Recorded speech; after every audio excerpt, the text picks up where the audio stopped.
আলোচনা আজকাল বর্তমানে দেখা যায় আমাদের অনেক শাইখ বের হয়ে গেছে, মোবাইল ইউটিউবে আমাদের প্রোগ্রাম চলে, আলোচনা চলে, সবকিছু দেখা যায় আমাদের। এমন আলোচনা হয় যা ঈমান নষ্ট করার আলোচনা, বিশ্বাস করবে তো ঈমান নষ্ট হবে।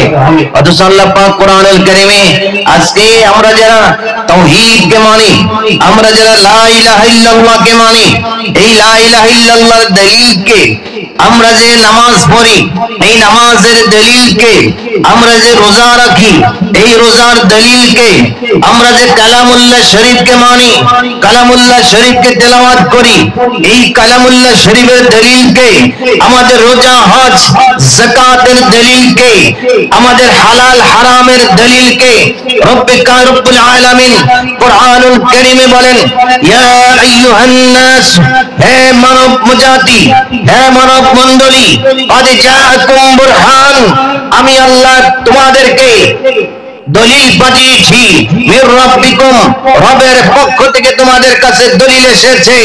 মির রাব্বিকুম এর তাফসীরে জালালাইনের মধ্যে লিখেছে, আলাইকুম ওয়া হুয়ান নবিয়্যু সাল্লাল্লাহু আলাইহি ওয়াসাল্লাম, রবের পক্ষ থেকে যে দলিল এসেছে, রবের পক্ষ থেকে যে দলিল তোমাদের কাছে আমি আল্লাহ পাঠিয়েছি, সেই দলিল হলো মুহাম্মদুর রাসূলুল্লাহ সাল্লাল্লাহু আলাইহি ওয়াসাল্লাম।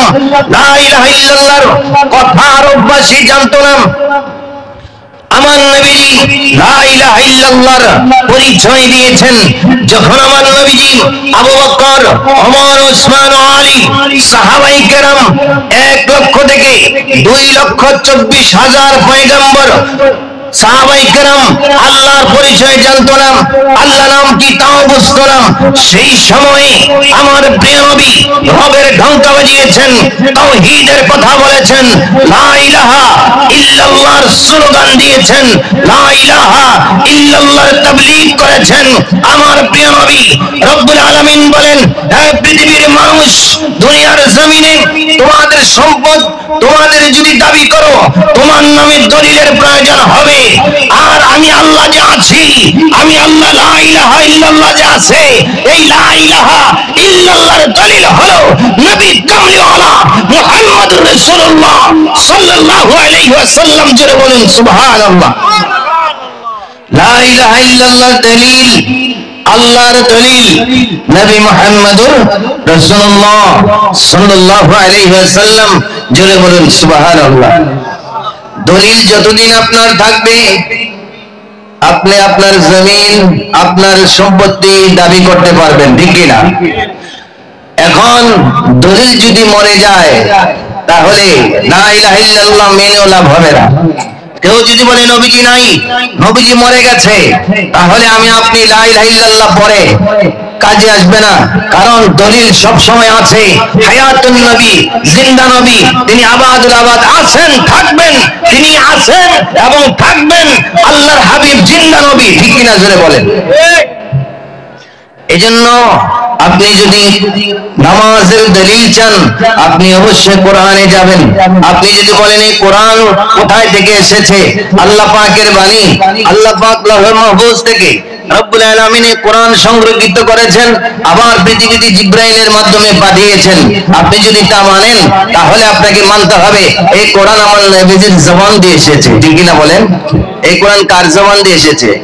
আমার নবীজির জবান মুবারকে এসেছে, সুবহানাল্লাহ বলুন। এই কোরআন আমার নবীকে যারা মানবে, এই কোরআন আমার নবীজির কথা বলে, এই কোরআন দেখেন আল্লাহ পাকের বাণী, এই কোরআন আমার নবীজির সাক্ষ্য দিচ্ছে। এই কোরআন বলে আল্লাহর হাবিব সাল্লাল্লাহু আলাইহি সাল্লাম তিনি হলেন আমি কোরআনের দলিল। কোরআন বলে আল্লাহর দলিল হলো মুহাম্মদুর রাসূলুল্লাহ সাল্লাল্লাহু আলাইহি সাল্লাম। এই কোরআন কার বাণী? রবের বাণী। রব বলে আমি আল্লাহর দলিল নবী মুহাম্মদুর রাসূলুল্লাহ সাল্লাল্লাহু আলাইহি সাল্লাম। সেই দলিল যদি তোমার সিনার মধ্যে থাকে, তুমি হয়ে যাবে শাহজালাল মুজাররদি আমনির মতো যুগ শ্রেষ্ঠ ওলি আল্লাহ। তুমি হয়ে যাবে আমার প্রিয় মুর্শিদের মতো যুগ শ্রেষ্ঠ ওলি, ঠিক কিনা জোরে বলেন। আমার বন্ধুরা গভীর মনোযোগ। এই জন্য হাশরের ময়দানে দুইটা শ্রেণী হবে, হাশরের ময়দানে দুইটা শ্রেণী হবে। দুইটা শ্রেণীর কথা আল্লাহ পাক রব্বুল আলামিন কোরআনুল কারীমে বলেছেন। আবার আল্লাহ পাক বলেন ইয়াউমা তাবিয়াদ্দু ওজুহ, হাসরের ময়দানে সেই দিনে কতক মানুষের চেহারা হয়ে যাবে সাদা, কতক মানুষের চেহারা হয়ে যাবে নুরানি। সুবহানাল্লাহ বলেন। ওয়া তাসওয়াদ্দু ওজুহ, এবং কতক মানুষের চেহারা হয়ে যাবে কালো। রব্বুল আলামিন বলেন হাসরের ময়দানে দুই শ্রেণীর মানুষ হবে। এই দুই শ্রেণীর মানুষের মধ্যে এক শ্রেণীর মানুষের চেহারা হয়ে যাবে ধবধবে সাদা নুরানি হবে, আবার এক শ্রেণীর মানুষের চেহারা হয়ে যাবে কালো। আল্লাহ পাক বলেন on the day when some face will be shining and some face dark and some face black. আল্লাহ পাক রব্বুল আলামিন বলেন হাসরের ময়দানে কতক মানুষের চেহারা হয়ে যাবে উজ্জ্বল ধবধবে নুরানি, কতক মানুষের চেহারা হয়ে যাবে কালো। যাদের চেহারা নুরানি হবে, ইবনে কাসিরের মধ্যে তাফসীর ইবনে কাসিরের মধ্যে বলে যাদের চেহারা নুরানি হবে তারা হলো ইয়াউমাল কিয়ামা, হাসরের ময়দানে তাদের চেহারা হবে হিনা তাবিয়াদ্দু ওজুহু আহলুস সুন্নাতি ওয়াল জামাআহ, যাদের চেহারা সাদা ধবধবে নুরানি সাদা হবে তারা হবে আহলে সুন্নাহ ওয়াল জামাত, সুন্নি জামাতের যারা অনুসারী তারা তাদের চেহারা হবে ধবধবে সাদা। আর যাদের চেহারা কালো হবে ওয়া তাসওয়াদ্দু ওজুহু আহলুল বিদআহ ওয়াল ফিরকা, আর যাদের চেহারা কালো হবে তারা হবে বিদআতপন্থী বিদআতি দল, তারা হবে আহলে সুন্নাহ ওয়াল জামাতের খেলাফ যারা রয়েছে তাদের চেহারা হাসরের ময়দানে কালো হয়ে যাবে। দুনিয়াতে তাদের চেহারা যতই সুন্দর হোক হাসরের ময়দানে কালো হয়ে যাবে। হাসরের ময়দানে উঠলেই লজ্জায় লজ্জিত হবে, একদল মানুষ লজ্জায় পড়ে যাবে। আমার ভাইয়েরা গভীর মনোযোগ। قال الحسن البصري, হাসান বসরি তার ব্যাখ্যা করেন ওয়াহুমুল মুনাফিকুন। হাসান বসরি রাদিয়াল্লাহু তাআলা তিনি বলেন এই আয়াতে কারিমার ব্যাখ্যা যাদের চেহারা কালো হবে তারা হলো মুনাফিকের দল, তারা মুনাফিক পন্থী, তাদের চেহারা কালো হয়ে যাবে। ও আমার শ্রোতা ভাইয়েরা গভীর মনোযোগ, যাদের চেহারা কালো হয়ে যাবে তারা হলো মুনাফিক মার্কা। আল্লাহ পাক বলেন وَإِذَا قِيلَ لَهُمْ تَعَالَوْا إِلَى مَا أَنزَلَ اللَّهُ وَإِلَى الرَّسُولِ, আল্লাহ পাক বলে যখন মুনাফিকদেরকে বলা হবে যে আল্লাহ যা নাজিল করেছে তোমরা সেই নাজিল যা করেছে কোরআনের পথে আসো, তোমরা হাদিসের পথে আসো, আমার আল্লাহ পাক রব্বুল আলামিন বলেন এই দুরূদ শরীফ পড়ি আল্লাহুম্মা সাল্লি আলা মাওলানা মুহাম্মদ ওয়া আলা আলি সাইয়্যিদিনা মাওলানা। বুঝবেন হাসরের ময়দানে মুনাফিকদেরকে আমার আল্লাহ বলে আমার নবীর প্রতি যা নাজিল হয়েছে তোমরা নাজিলের প্রতি আসো, কোরআনের প্রতি আসো, আমার নবীর পথে আসো। আল্লাহ বলেন রাআইতাল মুনাফিকিনা ইয়াসুদ্দুনা আনকা সুদুদা, আপনি দেখবেন ইয়া রাসূলুল্লাহ মুনাফিক যারা হবে আপনার কাছে আসতে বললে তারা পাশ কেটে তাদের চেহারাকে তাদের সিনাকে বক্ষকে ফিরিয়ে অন্যদিকে চলে যাবে, আপনার কাছে আসবে না। আপনার কাছে আসবে আবু বকর সিদ্দিক রাদিয়াল্লাহু তাআলা, যিনি মানার মতো আমার নবীকে মেনেছেন, ওমর আল ফারুক আমার নবীকে মানার মতো মেনেছেন, ওসমান জিন নুরাইন আমার নবীকে মানার মতো মেনেছেন, সাইয়েদনা মাওলাই কায়নাত আলী রাদিয়াল্লাহু তাআলা তিনি মানার মতো মেনেছেন বলে আমার নবীজির গোলামি এমন ভাবে করেছেন, গোলামি করার কারণে তিনিদের নাম যারা নিবে তিনিদের অনুসরণ করার জন্য রব্বুল আলামিন কোরআনুল কারীমে তার বর্ণনা দিয়েছেন। ও আমার সুন্নি ভাইরা গভীর মনোযোগ, আমার নবীকে যারা মেনেছেন তাদেরকে অনুসরণের কথা আল্লাহ কোরআনুল কারীমে বলেছেন। আমার নবীর বিরোধিতা যারা করেছিলেন আবু জেহেল, সে আবু জেহেলের কবরের মধ্যে মানুষ গিয়ে এখন পেশাব করে, ঠিক কিনা বলেন? সবাই বলেন ঠিক কিনা? আর আবু বকর ওমর তিনিদের রওজা মুবারকে মাজার শরীফে জিয়ারত করার জন্য হাজার লক্ষ টাকা খরচ করে বিভিন্ন দেশ থেকে আশিকেরা যায়, ঠিক কিনা জোরে বলেন? আপনারা জানেন মক্কা শরীফ হলো ইবাদতের রাজধানী আর মদিনা শরীফ হলো প্রেমের রাজধানী। সুবহানাল্লাহ। মদিনা শরীফ হলো প্রেমের রাজধানী, মক্কা শরীফ হলো ইবাদতের রাজধানী। সেই প্রেমের রাজধানীর সঙ্গে যদি মদিনার সঙ্গে যদি কেউ বেয়াদবি করে, যত ইবাদত করুক না কেন সকল ইবাদত ধূলিসাৎ হয়ে যাবে মদিনাওয়ালার সাথে যদি বেয়াদবি করে, ঠিক কিনা বলেন? আল্লাহ পাক রব্বুল আলামিন বলেন, গভীর মনোযোগ, তোমরা কাকে মানবে, কিভাবে মানবে, আমার নবীকে কিভাবে মানবে? আমার আল্লাহ পাক রব্বুল আলামিন কোরআনুল কারীমে বলেন, ফাইন আমানু বিমিসলি মা আমানতুম বিহি ফাকাদ ইহতাদাউ। আল্লাহ পাক রব্বুল আলামিন বলেন, হে পৃথিবীর মানুষ শোনো, কার অনুসরণ করবেন, কাকে মানবে? তোমাদের ইমানটা যদি আমার নবীর সাহাবায়ে কেরামদের ইমানের মতো যদি হয়, তোমাদের ইমানটা যদি আমার নবীর সাহাবায়ে কেরামদের প্রেমের মতো হয়, ইমানের মতো হয়, সাহাবায়ে কেরাম যেভাবে আমার নবীকে মেনেছেন সেভাবে যদি তুমি মানো, তাহলে তুমি হয়ে যাবে গৌসুল আজম আব্দুল কাদের জিলানীর মতো, গৌসে পাকের মতো আল্লাহর ওলি হবে। যদিও তুমি গৌসুল আজম স্তর পর্যন্ত যাইতে পারবে না, কিন্তু তুমি বেলায়েতের অধিকারী হয়ে যাবে। তুমি খাজা গরিব নওয়াজের স্তর পর্যন্ত যদি তুমি যাইতে না পারো, আমার নবীর গোলামি করার কারণে রে ভাইরা তুমি আল্লাহর ওলি হয়ে যাবে, আল্লাহর বন্ধু হয়ে যাবে। আমার প্রিয় মুর্শিদ আল্লামা মুফতি নজরুল আমিন রেজবি হানাফি কাদরি হুজুর কেবলার জীবনে যদি আপনি দেখেন, আমরা সবাই হুজুর কেবলা সম্পর্কে জানি, তিনি দুনিয়ার জমিনে দেখেন নবীর প্রেমের দৃষ্টান্ত স্থাপন করেছেন, ঠিক কিনা জোরে বলুন, জোরে বলুন ঠিক কিনা?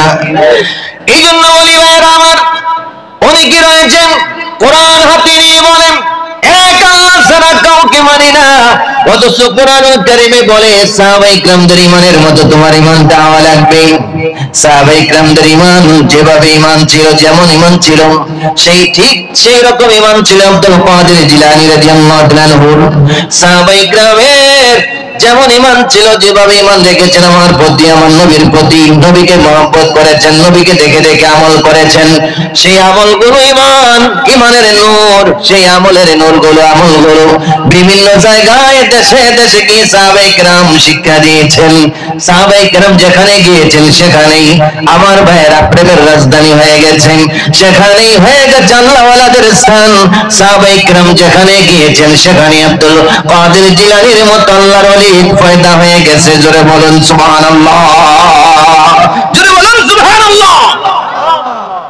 এই জন্য আল্লাহ পাক বলেন, আমার নবীর সাহাবায়ে কেরামদের মতো ঈমান যদি তোমাদের হয়, তিনিদের ঈমানের মতো যদি তোমার ঈমান হয়, তাহলে তুমি হিদায়াত পেয়ে যাবে। হিদায়াত পাওয়ার জন্য সাহাবায়ে কেরামের জীবনী খুঁজতে হবে। এই জন্য আমার বাবা ভাইয়েরা, আমার মুর্শিদ কিবলা দেখবেন, তিনি যখন ওয়াজ করেন আমার নবীর কথা বলেন, সাহাবায়ে কেরাম আমার নবীকে কিভাবে মেনেছেন তাই বলেন।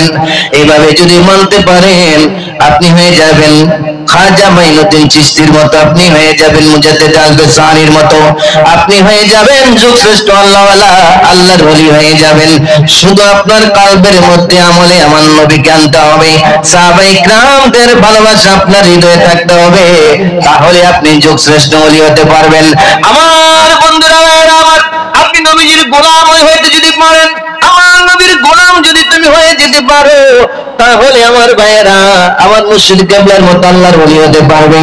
যদি তুমি আমার নবীজির গোলাম হতে পারো, তাহলে তুমি দেখবে ও আমার ভাইয়েরা আলী রেজার মতো আল্লাহর ওলি হয়ে যাবে। যদি তুমি আমার নবীজির গোলাম হতে পারো, তাহলে চার তরিকার যত ওলি কেরাম রয়েছে, মাযহাবের ইমাম রয়েছে, সকলের ফয়েজ বরকত তোমার কলবের মধ্যে আসবে, ঠিক কিনা জোরে বলেন? বন্ধুরা আমার, গভীর মনোযোগ, কোরআনুল কারীম ওয়াত্তাকু ইলাইহিল ওয়াসিলা লা ইয়াহসুলু ইল্লা বিল ওয়াসিলা ওয়া হিয়া উলামাউল হাকিকা ওয়াল মাশা ওয়া মাশায়েখুত তরিকা। কুরআনুল কারীমের আয়াত কারীমার ব্যাখ্যায় তাফসীরে রুহুল বায়ানের মধ্যে তাফসীর করেন ইমাম আল্লামা ইসমাইল হাক্কি রাহমাতুল্লাহি আলাইহি, তিনি তাফসীর করেন আল্লাহ উসিলা ব্যতীত তুমি আল্লাহকে পাওয়া কখনো সম্ভব হবে না। উসিলা তোমাকে ধরতে হবে, উসিলা তোমাকে ধরতে হবে।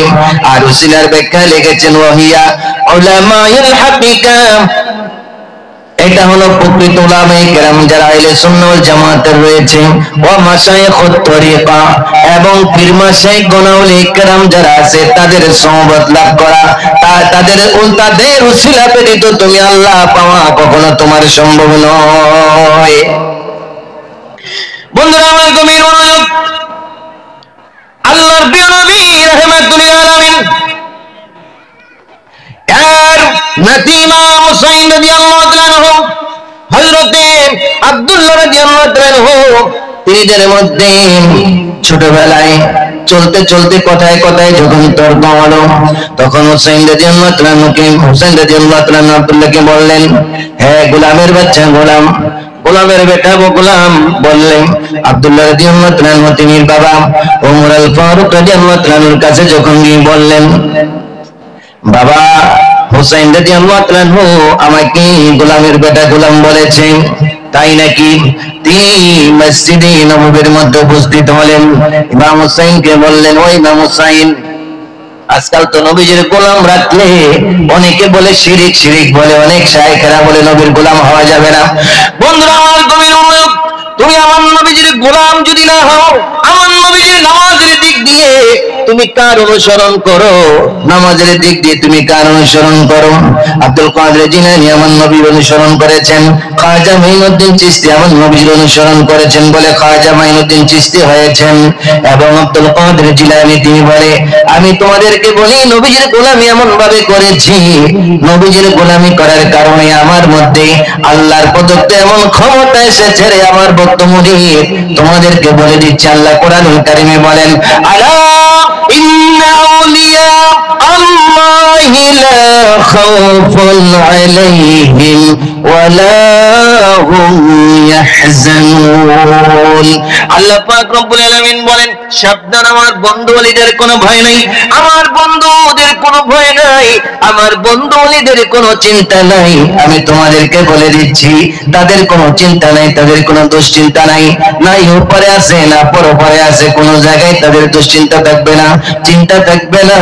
কারণ আল্লাহ পাক নিজে বলেছেন তাদের জন্য রয়েছে লাহুমুল বুশরা ফিল হায়াতিদ দুনিয়া ওয়া ফিল আখিরাহ। আল্লাহ পাক বলেন দুনিয়া এবং আখিরাতে তাদের জন্য শুভ সংবাদ রয়েছে। এই জন্য আমার ভাইরা নবীজির গোলামি করেছেন বলে ওলি আল্লাহ হওয়া যায়। নবীজির গোলামি যারা করে তারাই ওলি আল্লাহ। যেমন আমার প্রিয় মুর্শিদ নবীজির গোলামি করেছেন, নবীজির গোলামি করেন, এই জন্য তিনি আল্লাহর ওলি। ঠিক কিনা? জোরে বলেন, জোরে বলুন ঠিক কিনা? বন্ধুরা আমার গভীর মনোযোগ, মুসলিম শরীফের মধ্যে রয়েছে عن أبي هريرة أن رسول الله صلى الله عليه وسلم قال لا يقولن أحدكم عبدي وأمتي। আল্লাহর প্রিয় নবী রাহমাতুল লিল আলামিন বলেন, তোমাদের একটু আমার দাস, আমার বান্দা, আমার বাদী, আমার দাসী তোমরা কাউ কিভাবে বলবে না। কুল্লুকুম আবিদুল্লাহ ওয়া কুল্লু নিসাইকুম ইমাউল্লাহ। কেননা তোমাদের প্রত্যেকেই সবাই আল্লাহর দাস, আল্লাহর বান্দা, এবং তোমাদের প্রত্যেকই মহিলারা আল্লাহ পাকের বান্দি, আল্লাহ পাকের দাসী। ওয়ালাকিন লিয়াকুল গোলামি, বরং তোমরা এইভাবে বলতে পারো আমার গোলাম বলে তোমরা সম্বোধন করতে পারো। জোরে বলুন সুবহানাল্লাহ, জোরে বলুন সুবহানাল্লাহ। অনেকে বলে নবীজির গোলাম হওয়া যাবে না, অথচ কিতাবের মধ্যে নারে তাকবীর, নারে রিসালাত। আমরা আলোচনা করেন খালি দেখে আমি আইছি। বন্ধুরা আমার গভীর মনোযোগ, আল্লামা মুফতি ইব্রাহিম খলিল হুজুর কেবলা তিনি মঞ্চ উপবিষ্ট হয়েছেন, আমরা খুশি না বেজার? এটা সবাই বলুন, খুশি না বেজার? খুশি হলে একটু বলেন, মদিনার গোলামি আমায় দে ওরে হযরত মোরে, মদিনার গোলামি আমায় দে, মদিনার গোলামি আমায় দে ওরে নাজির শাহ মোরে, মদিনার গোলামি আমায় দে। টাকা চাই না, পয়সা চাই না, হীরা মানিক মুক্তা চাই না, টাকা চাই না, পয়সা চাই না,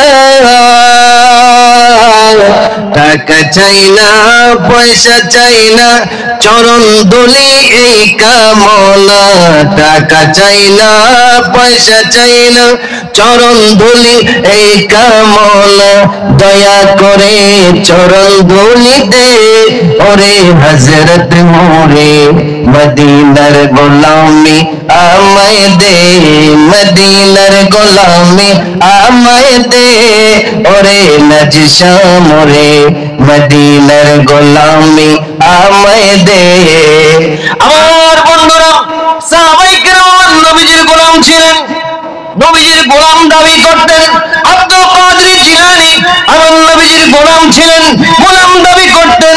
খাজা মাইনুদ্দিন চিশতি তিনি এত বড় আল্লাহর ওলি হয়েছেন, তাওহীদ শুধু মেনে নয়, আমার নবীর গোলামি করে। সুবহানাল্লাহ বলেন। নবীজির গোলামিতে এতই ক্ষমতা, নবীজির গোলামির মধ্যে এতই ক্ষমতা। আব্দুল কাদের জিলানী বলেন, নবীজির গোলামি করেছি বলে আমি দুনিয়ার জগতের দিকে তাকিয়ে দেখি নজর তুইলা বিলাদিল্লাহি জামাল কাখর দালাতিন আলা হুকমি তিসালি। নবীজির গোলামি করেছি বলে আমি আল্লাহর জগতের দিকে তাকিয়ে দেখি আল্লাহর জগতে একটা সরিষার দানার নেই। আল্লাহ কোরআনুল কারীম বলেন, আলা ইন্না আউলিয়াল্লাহ, সাবধান আমার বন্ধুদের কোনো ভয় নাই, লা খাউফুন, তাদের কোনো ভয় নাই, তাদের কোনো ভয় নাই। আর আব্দুল কাদের জিলানী তিনি মুরিদ সম্পর্কে বলে, লা তাখাফু মুরিদি, লা তাখাফু মুরিদি, আমার ভক্ত মুরিদ যারা আছো তোমাদের কোনো ভয় নাই। সুবহানাল্লাহ বলেন। কেন বলেছেন? এই হুজুর আব্দুল কাদের জিলানী, আপনার ক্ষমতা কোথায় থেকে এসেছে? আপনি কিভাবে বললেন আপনার ভক্ত মুরিদের কোনো ভয় নাই? তিনি বলেন, আল্লাহু রাব্বি, আল্লাহ আমার রব, এই ক্ষমতা আমি রব থেকে পেয়েছি, মদিনাওয়ালার গোলামি করেছি বলে আমি আব্দুল কাদের জিলানী, আমার ভক্ত মুরিদের কোনো ভয় নাই। আল্লাহ আমাকে সেই ক্ষমতা দিয়েছেন। বলতে জোরে বলুন সুবহানাল্লাহ। আমরা নবীজির গোলাম, বর্তমানে দেখা যায় বড় বড় শায়েখরা বলে, প্রশ্ন করে নবীজির গোলাম, গোলাম রাসূল নবীজির গোলাম বলা যাবে কিনা? এক বাক্যে বড় বড় শায়েখরা বলে নবীজির গোলাম বলা শিরক, বলতে হবে আল্লাহর গোলাম। অথচ আল্লাহ বলে আমি আল্লাহর দলিল মুহাম্মদুর রাসূলুল্লাহ, আমি আল্লাহর দলিল, কোরআনের দলিল, নামাজের দলিল, হাদিসের দলিল, রুকু সিজদার দলিল, তাসবিহ তাহলিলের দলিল, এবং বিবাহ শাদীর দলিল, হালাল হারামের দলিল, মক্কা মদিনার দলিল, বাইতুল্লাহর দলিল, সাত আসমানের দলিল, সাত জমিনের দলিল, আটখানা বেহেশতের দলিল, সকল নিয়ামতের দলিল। আমার আল্লাহ বলেন আমি সেই দলিল হিসাবে পাঠিয়েছি আমার নবী কামলিওয়ালাকে, قد جاءكم برهان من ربكم, আমি রবের পক্ষ থেকে দলিল হিসাবে আমার মদিনাওয়ালা মুহাম্মদুর রাসূলুল্লাহকে পাঠিয়েছি। চিৎকার দিয়ে বলেন সুবহানাল্লাহ। এইজন্য বলি দলিল যদি মুহাম্মদ রাসূলুল্লাহ তোমাদের না থাকে, লা ইলাহা ইল্লাল্লাহ পড়ে লাভ হবে না। বন্ধুরা আমার গভীর মনোযোগ।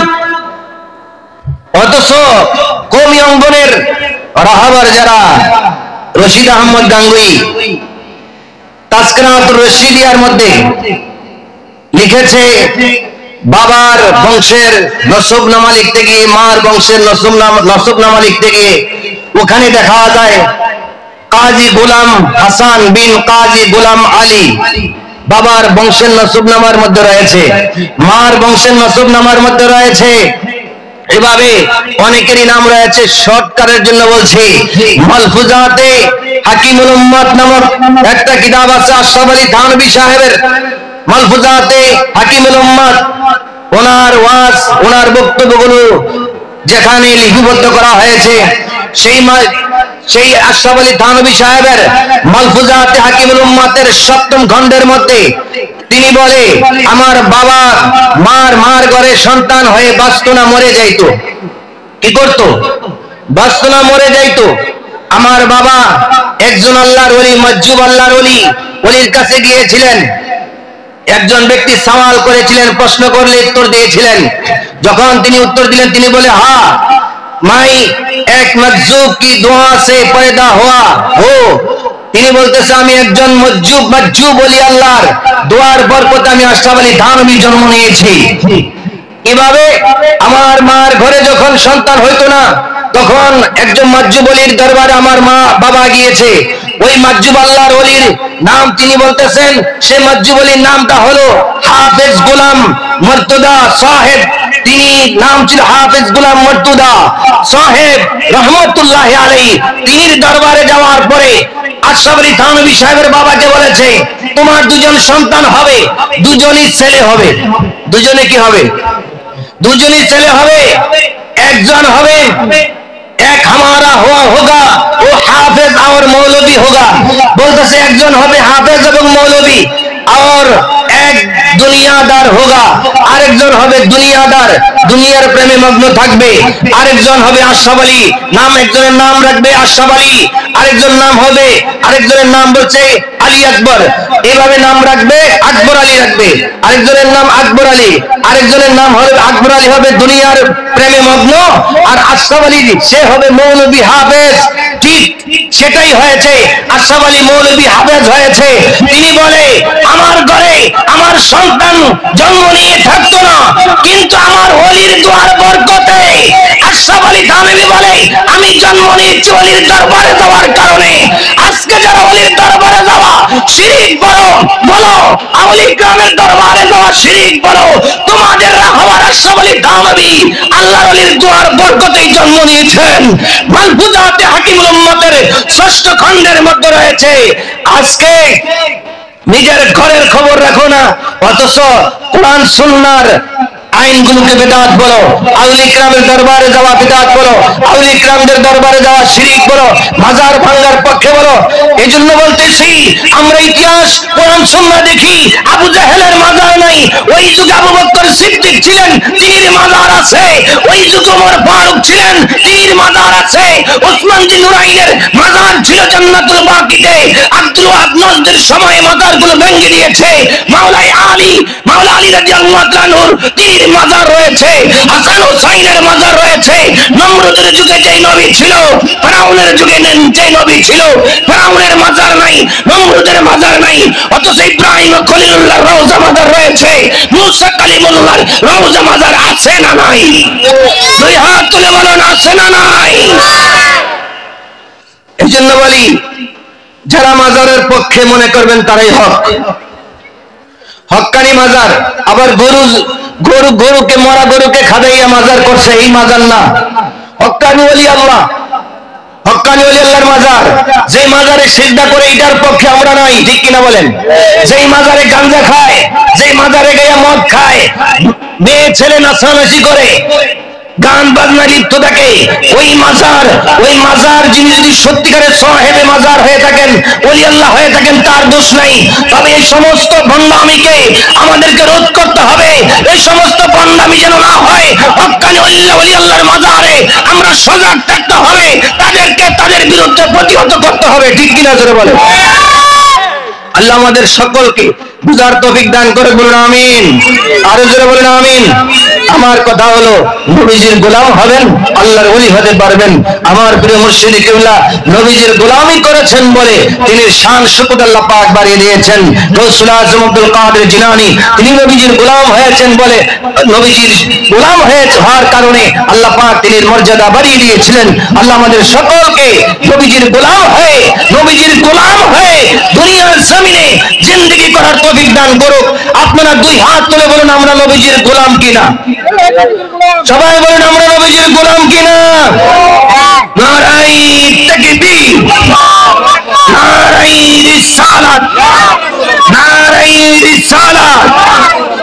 আহলে সুন্নাহ ওয়াল জামাত মুহিব্বিন আহলে বাইত দেশ বিয়া দরগাহ শরীফ। ওয়া আখিরি দাওয়ানা আলহামদুলিল্লাহি রাব্বিল আলামিন।